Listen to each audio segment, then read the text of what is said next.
Je vous invite à ouvrir votre Bible à Actes chapitre 3. Actes chapitre 3. Et nous allons lire les 16 premiers versets de ce chapitre. Actes chapitre 3 et les 16 premiers versets. Donc la Bible nous dit ceci. Pierre et Jean montaient ensemble au temple. À l'heure de la prière, c'était la 9e heure. Il y avait un homme boiteux de naissance qu'on portait et qu'on plaçait tous les jours à la porte du temple appelé la Belle, pour qu'il demandât l'aumône à ceux qui entraient dans le temple. Cet homme, voyant Pierre et Jean qui allaient y entrer, leur demanda l'aumône.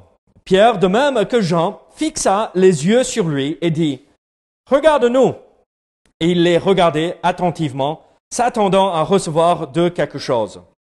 Alors Pierre lui dit « Je n'ai ni argent ni or, mais ce que j'ai, je te le donne.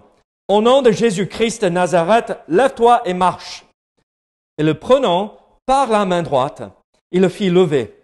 Au même instant, ses pieds et ses chevilles devinrent fermes.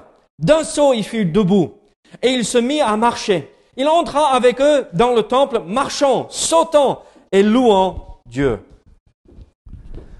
Tout le monde le vit marchant et louant Dieu.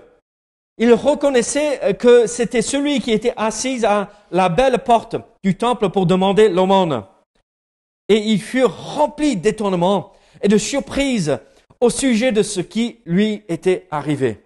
Comme le boiteux qui avait été guéri ne quittait pas Pierre et Jean, tout le peuple, étonné, accourut vers eux au portique dit de Salomon.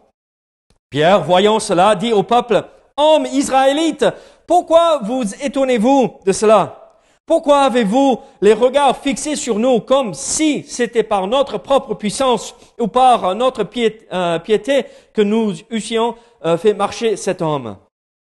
Le Dieu d'Abraham, d'Isaac et de Jacob, le Dieu de nos pères, a glorifié son Fils Jésus, que vous avez livré et renié devant Pilate, qui était d'avis qu'on le relâcha. Vous avez renié le saint et le juste, et vous avez demandé qu'on vous accordât la grâce d'un meurtrier. Vous avez fait mourir le prince de la vie, que Dieu a ressuscité des morts. Nous en sommes témoins.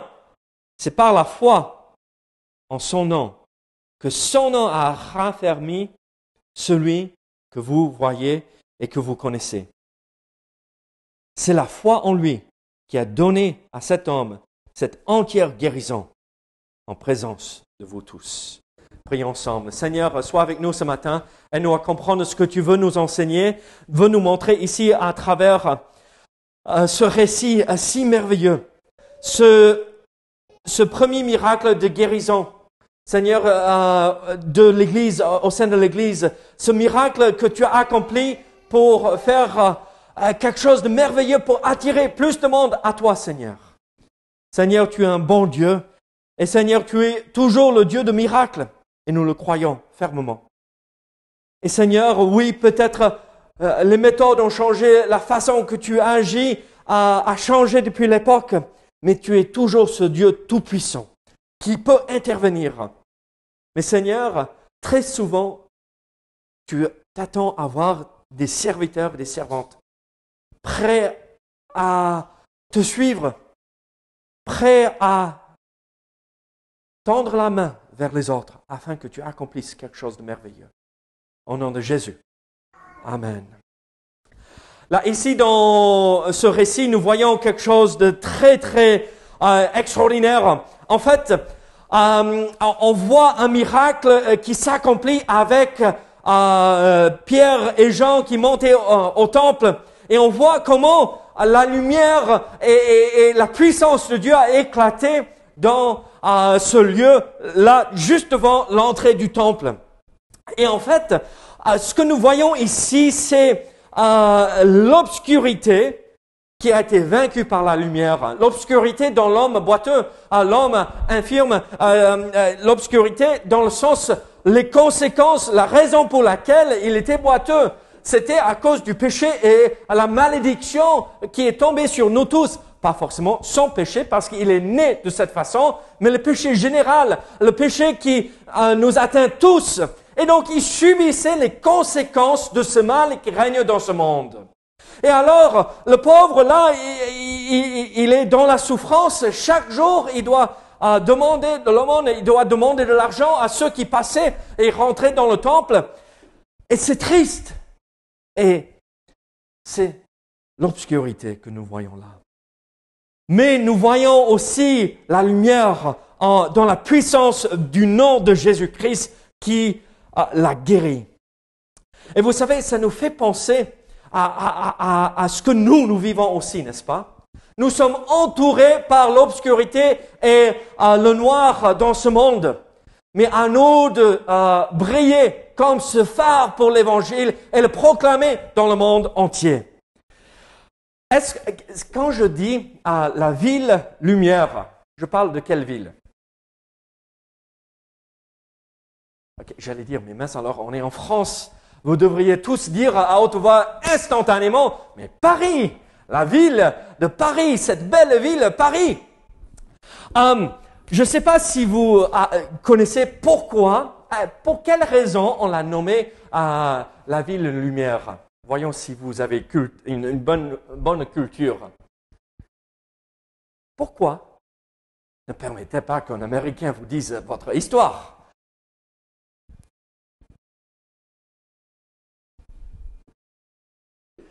Ça remonte, même un peu plus, ça remonte avec Louis XIV.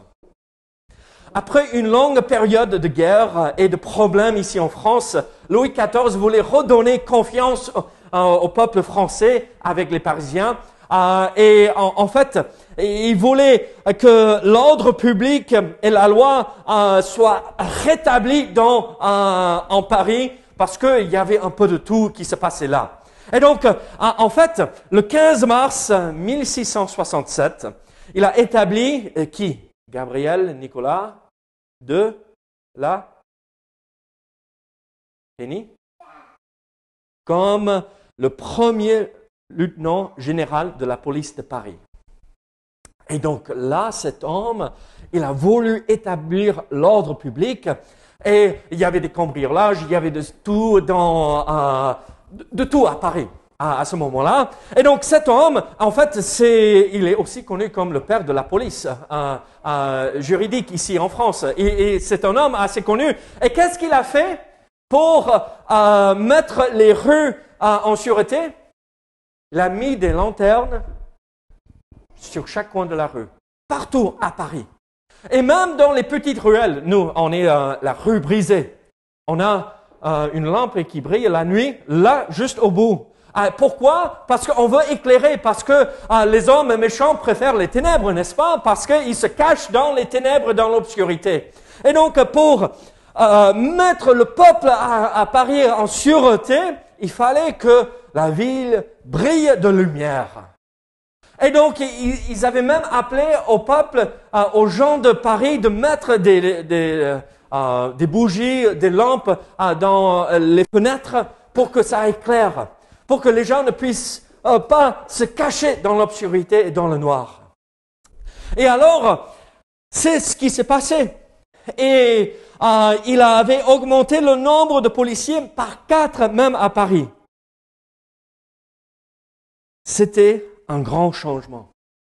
Et Paris, à partir de ce moment-là, est devenue la ville lumière. C'est la première ville ici en Europe qui a éclairé les rues.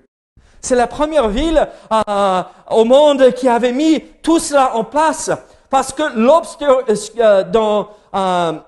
dans l'obscurité, le mal s'accomplit, n'est-ce pas? La Bible nous le dit. Mais en fait, l'obscurité parfois se cache dans la lumière. Même si on avait toutes ces lampes, ces lumières établies à Paris, même si on a des lumières ici à Saint-Gaudens, partout en ville, il y a toujours un peu de tout et n'importe quoi qui se passe, n'est-ce pas, qui se produit la nuit. Et alors, même si on a la lumière, l'obscurité est là. Et nous retrouvons la même situation ici dans ce récit. Là, imaginez ce qui s'est passé ici. Là, Pierre et Jean montent au temple pour l'heure de la prière. nous avons vu, c'est la 9e heure de la journée. Est-ce que vous savez quelle heure de la journée nous nous retrouvons là? À 3 heures du matin. Pas du matin, de l'après-midi, pardon. Et ils montaient pour ce moment de prière. Et là, ils arrivaient au temple et essayons de comprendre ce qui se passait. Là, c'est le temple d'Hérode qu'il a reconstruit. Il avait le temple en lui-même, au départ, a été construit, comme Claude avait dit, en 40 ans. Mais les travaux dans toute la clôture, tous les murs et tout cela, ça a pris longtemps. En fait, ils avaient terminé tous les travaux en 68 après Jésus-Christ. Et 2 ans plus tard, en 70, détruit par les Romains. Et alors, imaginez, là, Pierre et Jean arrivent et ils rentrent par la porte, sur le côté est, le côté oriental, et nous voyons qu'ils montent ici, ils rentrent par la porte qui est en bas que nous ne voyons pas, et tout ceci, il y avait 10 portes. Et les 10 portes qui étaient autour, vous voyez 1, 2, 3, 4, et ils sont rentrés par celle-ci. Et juste devant, c'est là où ils ont vu l'homme boiteux. Et là, nous voyons qu'ils montaient les 15 marches qui séparaient la cour des gentils. Les non-juifs ici, qui faisaient le tour, ils montaient ces 15 marches pour entrer par la porte. Et juste derrière eux, ici, de ce côté, il y avait la vallée de Kidron qui passait. Et juste derrière ça, il y avait le mont des Oliviers que nous connaissons tous, avec le message que Jésus a prêché, avec tout ce qui s'est passé. Jésus qui est descendu le mont des Oliviers sur l'anneau, n'est-ce pas, pour le dimanche des Rameaux. Et il faisait l'aller-retour à Béthanie. Tout cela, il voyait ces choses merveilleuses. Là, la structure du temple était faite en marbre blanc, du blanc. Ça reflétait le soleil, la lumière était partout. Et cette porte ici était faite en bronze de Corinthe. Et sur cette porte était sculptée une vigne. Vous vous rappelez l'image qu'on donne à Israël en Ésaïe chapitre 5. Israël est la vigne de Dieu, vignoble de Dieu, où il cultive tout cela. Et donc tous ces gens voyaient ça, et vous imaginez le soleil qui reflétait sur le bronze, et l'éclairage qu'on voyait, et comment ça brillait. Tout était blanc, le bronze, l'or et l'argent. Et les autres portes étaient recouvertes d'or et d'argent. Donc ça brillait. Et au même moment, l'obscurité était là. Dans la lumière, l'obscurité est là. Le pauvre boiteux, à cause des conséquences du péché, encore pas forcément le sien. Il est né de cette façon. Mais les conséquences du péché. Et en fait, on voit dans la maladie et la souffrance cette réalité que nous sommes entourés par le noir et les mauvaises choses. Quand Pierre et Jean étaient face à cet homme, ils voyaient la souffrance, l'obscurité. Mais en même temps, ils voyaient la lumière. Ils montaient à 3 heures de l'après-midi. C'était la réunion de prière chaque jour. Les Juifs fidèles allaient le matin pour les sacrifices le matin, l'après-midi pour le sacrifice de l'après-midi et le soir à nouveau. Donc 3 fois par jour, ils montaient pour ce temps de prière. Donc là encore la lumière, la communion avec Dieu. Et rappelez-vous qu'à ce moment-là, les disciples ne pensaient pas se séparer du judaïsme. Ils continuaient à aller vers le temple pour se réunir et adorer Dieu parce qu'ils espéraient, en proclamant le message de l'Évangile, tous ceux qui venaient là allaient reconnaître Jésus-Christ comme le Messie. Allaient reconnaître Jésus comme leur sauveur. Et donc, ils espéraient, ils avaient cet espoir de toujours retrouver la lumière là. Mais encore, une leçon que Pierre et Jean ont appris ce jour-ci, que nous voyons ici, est que la grâce et la puissance de Dieu ne sont pas limitées ou dirigées ou conduites par les circonstances. Dieu peut intervenir d'une façon merveilleuse. Cet homme, on imagine, il avait à peu près une quarantaine d'années, mon âge. D'accord? Chaque jour, les amis venaient le porter pour le poser devant cette porte. Chaque jour, il dépendait sur la bonté des autres autour de lui pour pouvoir manger. Et Dieu, par sa grâce et sa puissance, est intervenu. En fait, le mendiant est l'image de l'obscurité dans le monde. Et Pierre et Jean n'avaient aucun pouvoir sur ces circonstances eux-mêmes. Mais Dieu est intervenu. Il y avait en eux la lumière et tout pouvait être transformé par la lumière, par Jésus. Vous vous rappelez ce que Jean a dit? Regardez Jean chapitre 1er. Jean chapitre 1er, nous voyons versets 4 et 5. En elle était la vie, dans la parole. En elle était la vie, et la vie était la lumière des hommes. La lumière, lui, dans les ténèbres. Les ténèbres ne l'ont point reçue. Ils ont continué à proclamer cette lumière. Et alors, en voyant cette réalité, même si la lumière existe, il y a l'obscurité, nous croyons et nous savons et nous voulons mettre en pratique ceci. Dieu nous donne des occasions à le servir. Dieu nous donne des occasions à le servir et nous donne aussi la capacité à les saisir, ces occasions à le servir. Et c'est par sa grâce et sa puissance que Pierre et Jean ont pu faire quoi que ce soit, apporter un ministère auprès de cet homme boiteux. Et alors, nous pouvons aussi le servir. Et alors, là, aujourd'hui, ce matin, nous comprenons que Dieu veut que nous, ses enfants, le servent. Peut-être pas forcément de cette même façon, comme nous avons vu avec Pierre et Jean, mais nous pouvons apporter la lumière aux autres. Nous pouvons apporter le message du nom de Jésus par lequel il a été guéri. Alors, comment pouvons-nous servir Dieu pour propager la lumière, pour effacer l'obscurité dans ce monde? Voici ce que moi je retrouve, en fait, pour pouvoir faire ceci. Dieu donne toujours des occasions ou une occasion de le servir. Regardez versets 1 à 5 à nouveau. Regardez versets 1 à 5. Pierre et Jean montaient ensemble au temple. À l'heure de la prière, c'était la 9e heure. Il y avait un homme boiteux de naissance qu'on portait et qu'on plaçait tous les jours à la porte du temple appelé la Belle, pour qu'il demanda de l'aumône à ceux qui entraient dans le temple.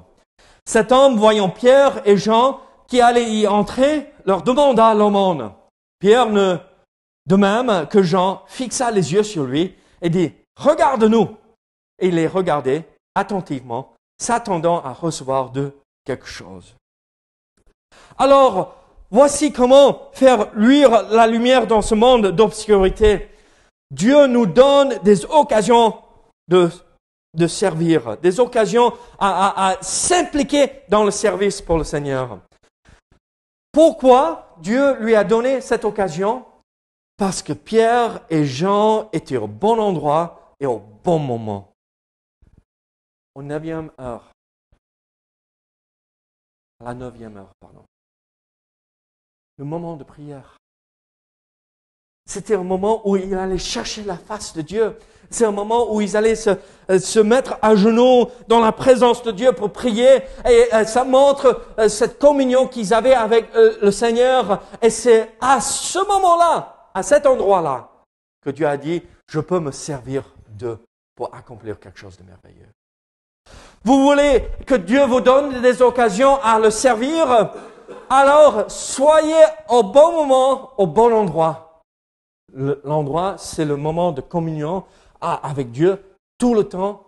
Et le bon moment, c'est la prière. Priez sans cesse.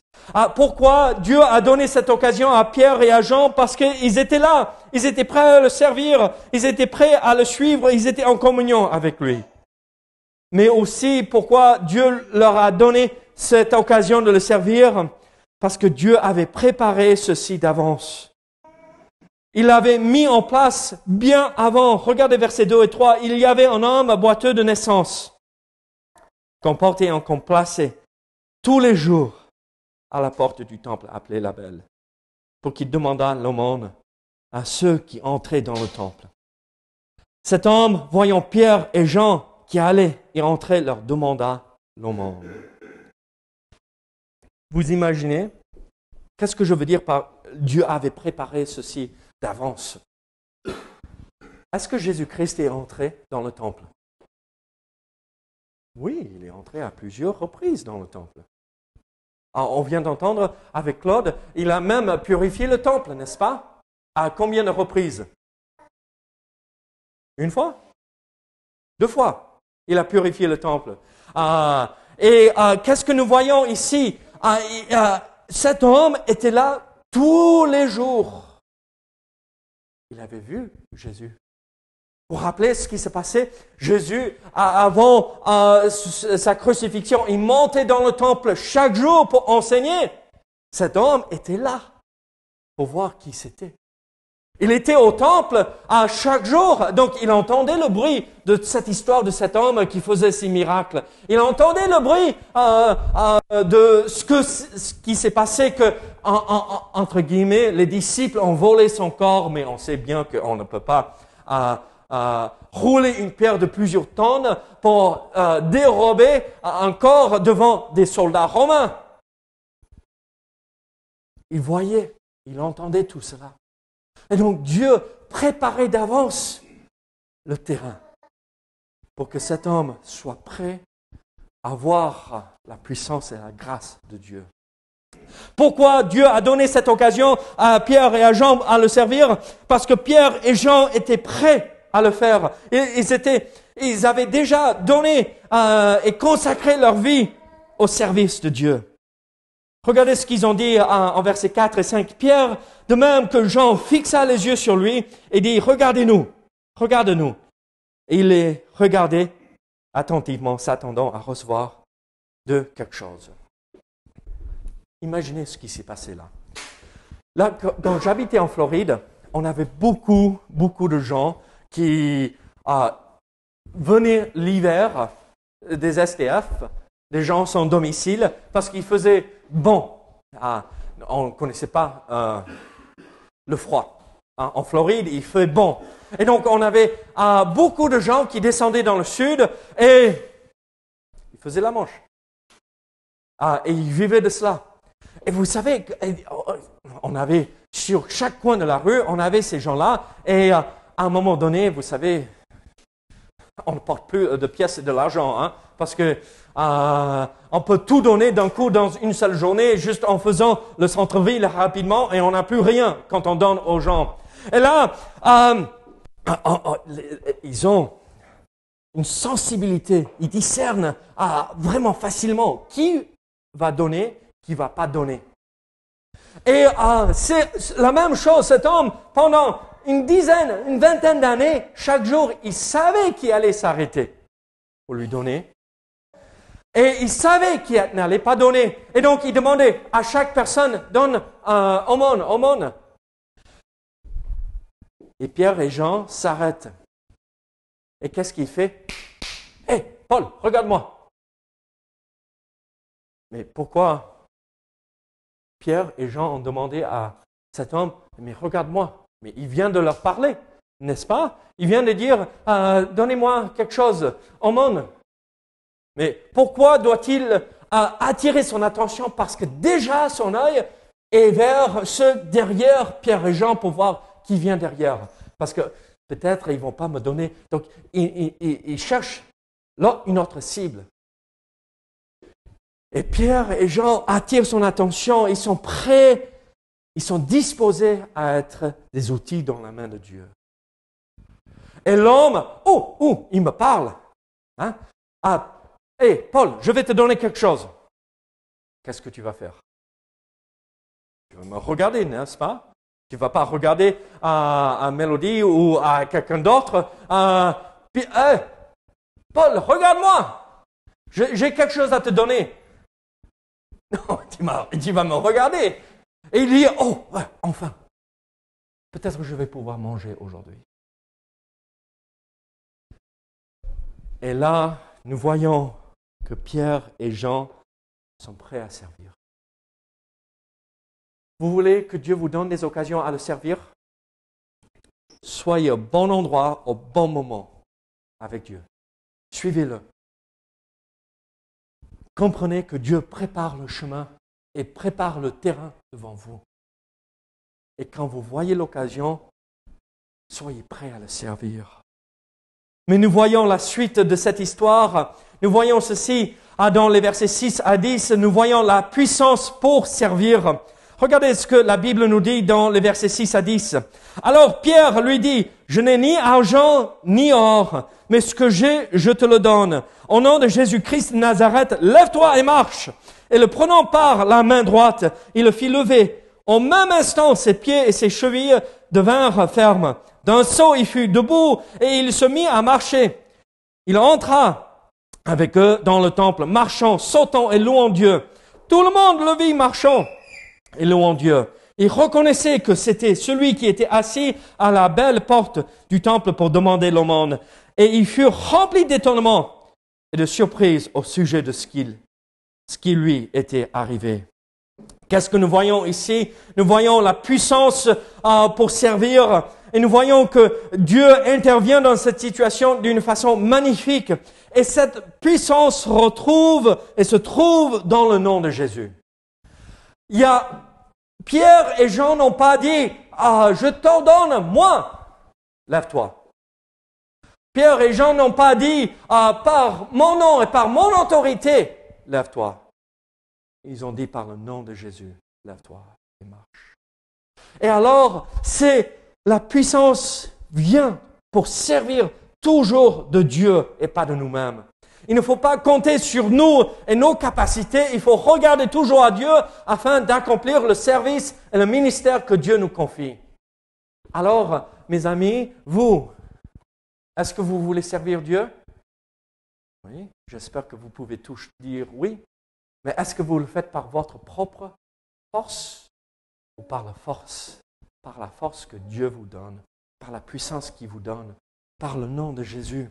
Et alors nous voyons que tout ceci vient de Dieu. Imaginez cet homme qui fait l'aumône, qui demande de l'argent. Roger, je vais te donner quelque chose, regarde-moi. Regarde-moi Roger, prépare-toi, je vais te donner quelque chose. Tu vas être bouleversé, crois-moi. Mais je n'ai pas d'argent. Là, cet homme vivait de quelques pièces chaque jour, de l'argent que les gens mettaient dans sa main. Et là, vous imaginez la déception que cet homme, déjà il dit, Pierre et Jean, regardez-moi, regardez-moi. Et il dit, et la prochaine phrase qui sort de leur bouche, j'ai pas d'argent, Paul. Mais pourquoi m'avez-vous dit de vous regarder? Mais pourquoi m'avez-vous attiré mon attention? Mais pourquoi? Mais vous n'avez pas d'argent, laisse-moi tranquille. J'ai d'autres travails, j'ai d'autres cibles qui viennent derrière vous. Pourquoi vous me dérangez? Et après, vous imaginez ce que lui, il a vécu. La déception, vous n'avez rien, bon, ok. Et après, Pierre et Jean sortent cette phrase, « Lève-toi et marche ». L'incrédulité de cet homme, mais jamais personne, dans ces 20 ans, 30 ans que je suis ici devant le temple pour demander de l'argent, personne ne m'a demandé de me lever pour marcher. L'incrédulité de cet homme devait être quelque chose d'énorme dans sa vie. Mais regardez, cette puissance dans le nom de Jésus a amené un changement, une transformation.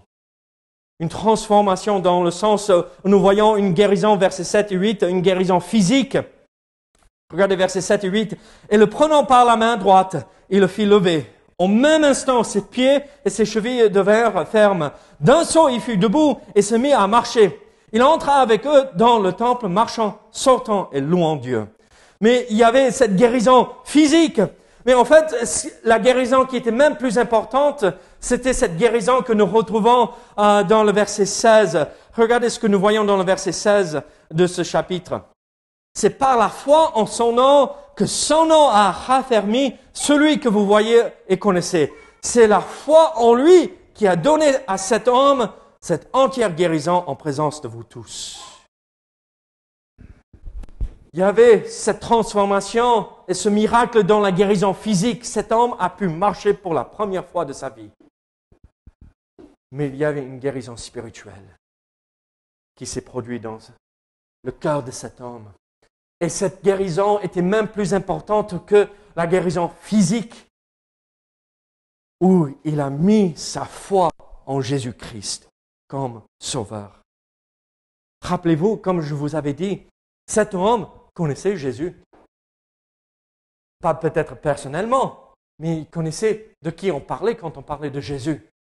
Il se rappelait de toutes ces histoires. Il avait peut-être même vu quelques miracles qui se sont produits par Jésus devant le temple. Il a probablement vu des choses extraordinaires de cet homme qu'on a crucifié. Peut-être lui aussi, il espérait qu'il allait rétablir Israël et faire sortir les Romains d'Israël. Mais à la crucifixion, il a tout abandonné. Mais là, il a compris. Il a compris que celui qu'on a crucifié, c'était le vrai Messie. La foi en son nom. C'est la foi en lui qui a donné à cet homme cette entière guérison. Alors, mes amis, quand nous sommes prêts à le servir, nous comprenons que Dieu nous donne la puissance. Et cette puissance vient de Dieu, de Jésus-Christ. Et cette puissance transforme les choses. Transforme, mais aussi change des choses. Qu'est-ce que je veux dire par change des choses? Regardez, là, en verset 8 ou 7. Et le prenant par la main droite, il le fit lever. Au même instant, ses pieds et ses chevilles devinrent fermes. D'un saut, il fut debout, il se mit à marcher. Il entra avec eux dans le temple, marchant, sautant et louant Dieu. Qu'est-ce que nous voyons ici? C'est un changement. Il pouvait marcher, il pouvait sauter, il pouvait louer Dieu. Pensez que selon la loi d'Israël, la loi mosaïque, que parce qu'il était boiteux, il n'avait pas le droit d'entrer dans le temple. Il ne pouvait pas entrer dans le temple pour louer Dieu. Donc pour la première fois de sa vie, qu'est-ce qu'il fait? Il entre dans le temple, le lieu où la présence de Dieu restait. Et qu'est-ce qu'il faisait? Il louait Dieu. Il marchait. Il sautait. Ce même mot pour dire sauter, ici qui a été traduit sauter, dans la traduction de la Septante, la traduction grecque de l'Ancien Testament en hébreu, c'est le même mot qui est utilisé quand nous voyons une biche qui saute dans Ésaïe. Vous avez vu une biche sauter, hein? C'est boing, boing. C'est vraiment drôle. Juste il y a 2 jours de cela, j'étais à Latou et je passais la tondeuse, un tracteur, pour aider Marie-Jo. Il faut prier pour elle. Les choses vont mieux pour son mari, mais un peu toujours difficile. Donc je passais le tracteur pour tondre la pelouse là et dans le champ, à côté de chez eux, ils préparent le foin. Donc c'est haut. Et il y avait une biche. Je voyais rien, mais je voyais l'herbe qui bougeait. Et d'un coup, je voyais sa tête. Oh, une biche. Ah mince. Ah, ça serait bon pour des bons steaks. Bambi, hein? Mais c'est ça ce qui se produisait avec cet homme. Dieu m'a guéri. Je saute de joie, je marche de joie, et la première chose que je veux faire, je rentre dans le temple pour être dans la présence de Dieu parce que je sais que la guérison vient de lui. Et je veux le louer. Vous et moi, Dieu parfois intervient d'une façon miraculeuse dans notre vie et il peut nous guérir quelle est la première réaction que nous avons? Est-ce que c'est « Ah, merci Seigneur » et on continue notre vie, ou on saute de joie et on rentre dans ses présences en louant notre Dieu? Si nous voulons qu'il nous donne des occasions à le servir, il faut développer cette réaction première dans le fait que nous louons Dieu pour tout ce qu'il a accompli. Nous savons aussi cette puissance pour servir, ça vient de Jésus. Ça change des choses, mais ça attire l'attention. Ça attire le regard des autres autour. Regardez ce qui s'est passé en verset 9. Tout le monde le vit marchant et louant Dieu. Il reconnaissait que c'était celui qui était assis à la belle porte du temple pour demander l'aumône. Il fut rempli d'étonnement et de surprise au sujet de ce qui lui était arrivé. Quand Dieu transforme et change quelque chose, c'est un changement énorme. Et les gens voient. Ça devrait attirer le regard, pas forcément à nous, mais à Dieu. Qu'est-ce que Dieu a fait? C'est merveilleux. Est-ce que votre vie témoigne de cela? Et nous voyons une dernière chose. Quelques idées au principe ou le fondement pour servir. Regardez versets 11 à 16. Comme ils ne quittaient pas Pierre et Jean, tout le peuple étonné accourut vers eux, au portique dit de Salomon. Pensez que cette portique longeait tout le long du temple là, quand ils sont entrés par la porte orientale là, et ils sont entrés dans le temple, et cette portique, il y avait 4 rangées de colonnes, et encore en blanc. Et ça brillait, c'était beau, c'était magnifique. Et donc encore, on voit la lumière. Et là, la lumière éclate parce que les gens courent vers eux pour entendre, mais qu'est-ce qui s'est passé? Mais Jésus, celui qu'on a crucifié, c'est lui qui a guéri, mais il est mort. Non. Pierre, voyant cela, dit au peuple, « Hommes Israël, pourquoi vous étonnez-vous de cela? Pourquoi avez-vous les regards fixés sur nous, comme si c'était par notre propre puissance ou par notre piété que nous eussions fait marcher cet homme? Le Dieu d'Abraham, d'Isaac et de Jacob, le Dieu de nos pères a glorifié son serviteur Jésus, que vous avez livré et renié devant Pilate, qui était d'avis qu'on le relâcha. » Nous voyons alors quelques idées fondamentales pour servir Dieu. En fait, la première chose, nous voyons ici, servir Dieu commence par l'abnégation. C'est pas moi, c'est Dieu. C'est Dieu qui fait tout en nous et à travers nous. Je ne suis pour rien. Si vous voulez que Dieu se serve de vous pour accomplir quelque chose, vous voulez servir Dieu, il faut se dire, c'est pas moi. Je ne suis pas celui qui est important dans cette situation. Dieu est tout. Et je fais tout par Dieu. Ça change un tout petit peu ce que nous voyons dans certains, entre guillemets, églises, n'est-ce pas? Où on voit un homme qui attire tout le monde et qui dit « moi, je vais vous guérir, et moi, je vais faire ceci, et moi, je vais... » Qu'est-ce que Pierre et Jean ont essayé de faire ici? Est-ce qu'ils ont essayé d'attirer l'attention à eux? Non. Ils ont dit « Non, c'est pas nous qui ont fait quoi que ce soit. Ne pensez pas que c'est nous, que c'était nous qui avions fait quoi que ce soit. C'est Dieu. Celui que vous avez crucifié, celui que vous avez renié, c'est ce Jésus qui a fait ceci. » Alors, en fait, quand nous voulons servir Dieu, la première chose qu'il faut mettre en place, c'est ce principe. Il faut s'effacer et mettre Dieu à notre place.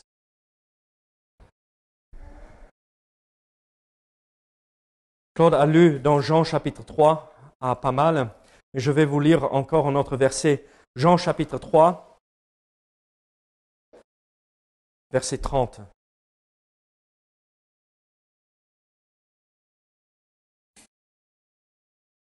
Ici, c'est Jean-Baptiste qui parle. Il dit, il faut qu'il croisse et que je diminue. Il faut que Jésus prennent la place. Ma place, je suis rien. Alors, quel est un autre principe important à comprendre? Le fondement pour servir Dieu, il faut mettre et s'effacer et mettre Dieu là. Il faut servir Dieu. Servir Dieu, c'est mettre l'accent sur Jésus. Regardez versets 13 à 15. Le Dieu d'Abraham, d'Isaac et de Jacob, le Dieu de nos pères, a glorifié son serviteur Jésus, que vous avez livré et renié devant Pilate, qui était d'avis qu'on le relâcha. Vous avez renié le saint et le juste, et vous avez demandé qu'on vous accordât la grâce d'un meurtrier. Vous avez fait mourir le prince de la vie, que Dieu a ressuscité des morts. Nous en sommes témoins. Et en fait, là, nous voyons Pierre et Jean proclamer l'Évangile pour la première fois clairement à nouveau.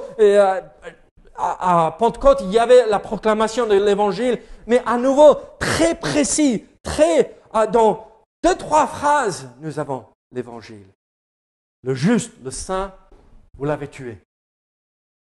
Mais Dieu l'a ressuscité des morts. Et c'est par la foi en lui, le verset 16, que nous sommes sauvés et que nous sommes guéris. Alors, servir Dieu, c'est mettre l'accent sur Jésus. Servir Dieu, c'est proclamer le nom de Jésus. Regardez verset 16, c'est par la foi en son nom que son nom a raffermi. Vous voyez, son nom, son nom, son nom. Jésus, et seulement lui. En Jésus seul est mon espoir.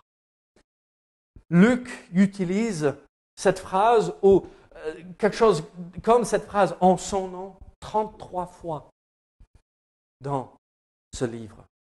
33 fois, il dit dans le nom de Jésus. Ceci s'est fait, ceci s'est produit, ceci s'est accompli. Et on voit l'importance de Jésus dans tout ça. Encore, ce n'est pas nous, mais c'est Dieu qui fait tout. Alors, mes amis, la foi, comme nous avons vu, qui a démarré avec l'Église à Pentecôte, la foi, nous voyons dans Jean et Pierre, la foi que nous avons. Vous savez ce que ça veut dire? La vraie foi signifie servir Dieu. Servir Dieu, ça veut dire on reconnaît que Dieu nous donne des occasions de servir. Il nous donne la puissance et la force de le servir. Et nous savons qu'il faut s'effacer et mettre tout l'accent sur lui et pas attirer l'attention sur nous. S'effacer. Je vous promets ceci. Si vous faites cela, Dieu peut vous utiliser pour attirer d'autres à lui. Pour être un phare pour l'Évangile, là où il vous a placé. Pour être des serviteurs et des servants pour accomplir sa volonté. Allons-nous le servir? Allons-nous servir Dieu? Se mettre à sa disposition pour qu'il nous utilise dans ce champ qui est déjà blanc et qui a besoin de serviteurs. Prions ensemble. Seigneur, merci pour ta parole, merci pour ce récit si merveilleux. Seigneur, c'est quelque chose d'extraordinaire. Ce premier miracle de guérison au sein de l'Église.